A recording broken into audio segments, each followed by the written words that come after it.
Assalamualaikum warahmatullahi ta'ala wabarakatuh. Salam sejahtera bagi kita semua. Salam, salam kebajikan, namo budaya, Horas. Selamat berjumpa kembali bersama Jasitong Channel. Apa kabar saudara-saudara dimanapun Anda berada? Kiranya di malam hari yang penuh kedinginan dan penuh dengan suasana hening dan lengang karena orang banyak di rumah. Kiranya kita semua, siapapun Anda, terhindar dari bahaya virus corona atau COVID-19 yang semakin hari semakin mengancam. Dan marilah kita selalu berdoa kepada Tuhan yang Maha Kuasa, Allah Subhanahu wa Ta'ala, agar kiranya kita senantiasa dalam keadaan sukacita, berlimpah rezeki dan panjang umur. Amin ya rabbal alamin. Saudara-saudara pemirsa dimanapun Anda berada, pada malam hari ini hujan deras barusan mengguyur wilayah Yogyakarta. Saya kembali mengambil posisi saya di tempat duduk saya biasa untuk merenungkan bagaimana nasib bangsa ini ke depan, melihat corona yang semakin hari bukan semakin surut tetapi semakin menjadi-jadi. Kalau kita lihat grafiknya dari sejak awal sampai sekarang, peningkatannya cukup signifikan. Terlihat pemerintah cukup kewalahan juga menghadapi corona ini. Apakah karantina besar-besaran atau berskala besar yang diterapkan ini efektif untuk menahan orang tidak keluar rumah? Karena tadi banyak perdebatan, jika hanya himbauan tanpa ada sanksi, barangkali masyarakat tidak akan menuruti. Namun lebih jauh daripada itu, seperti sudah sering saya singgung di video-video saya terdahulu adalah, pada umumnya masyarakat ini jika dihimbau di rumah atau tidak keluar rumah, mereka akan menurut. Tapi persoalan pokok yang sangat mendasar, sudah berkali-kali Jasitong sampaikan, adalah bagaimana menyambung hidup atau biaya hidup sehari-hari bagi mereka-mereka yang terputus kerja, tutup usaha, atau tidak bekerja di tempat biasa. Sementara gaji mereka tidak ada. Karena mereka pada umumnya dicari sehari untuk dimakan sehari. Nah, ini bapak-bapak dan ibu-ibu, tolong dipikirkan sama-sama bagaimana nasib orang-orang seperti ini yang menurut saya sangat banyak di negeri ini. Oleh karena itu pada malam hari ini Jasitong Channel ingin memberi solusi kepada seluruh rakyat Indonesia agar kita bahu-membahu, bersatu padu dalam menghadapi dampak daripada corona itu. Bagaimana caranya? Di tengah kebingungan semua orang untuk menghadapi corona ini, saya berpendapat kearifan lokal yang dinamakan gotong royong itu haruslah kita ejawantahkan sekarang. Tidak hanya di mulut, tapi betul-betul kita lakukan bagaimana gotong royong itu. Saya punya solusi seperti ini.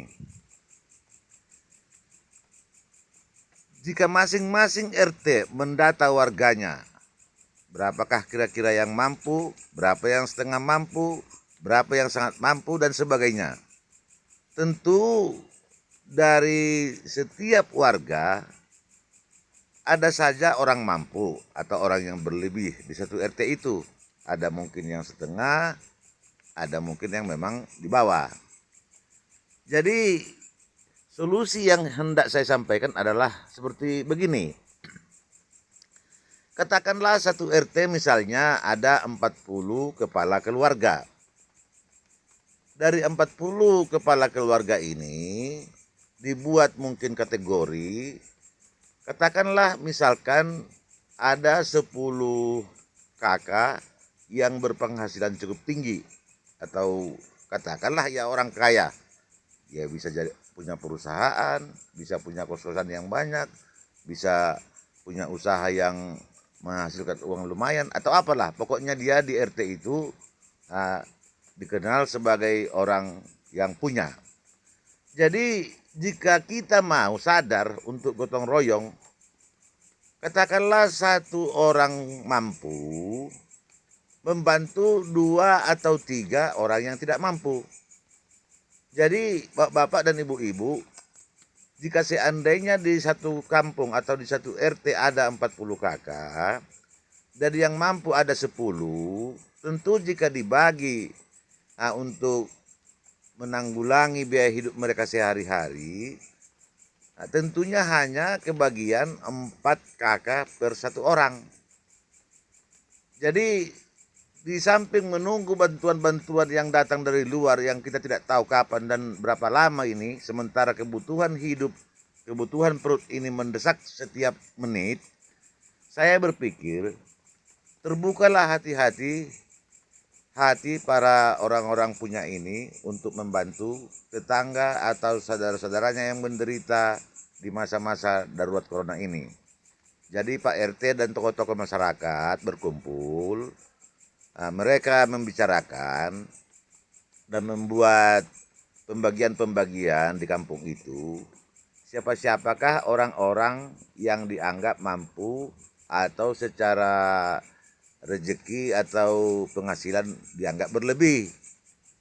Jadi minta tolong kepada mereka untuk masa-masa darurat ini, barangkali keuntungan Anda yang peroleh dari bisnis Anda atau dari usaha Anda, mungkin sekian persen disumbangkanlah dulu kepada keluarga-keluarga miskin yang tidak mampu ini, agar mereka di rumah saja.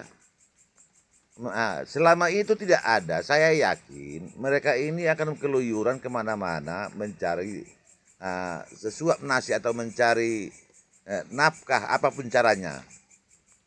Karena mereka, seperti saya bilang di video saya terdahulu, ada banyak orang-orang ini yang bukan kategori miskin, dalam pengertian tidak terdata sebagai penduduk miskin di Indonesia ini. Karena data penduduk miskin itu sudah ada, seperti yang kita kenal dengan penerima santunan, BLT, dan bantuan-bantuan sosial lain.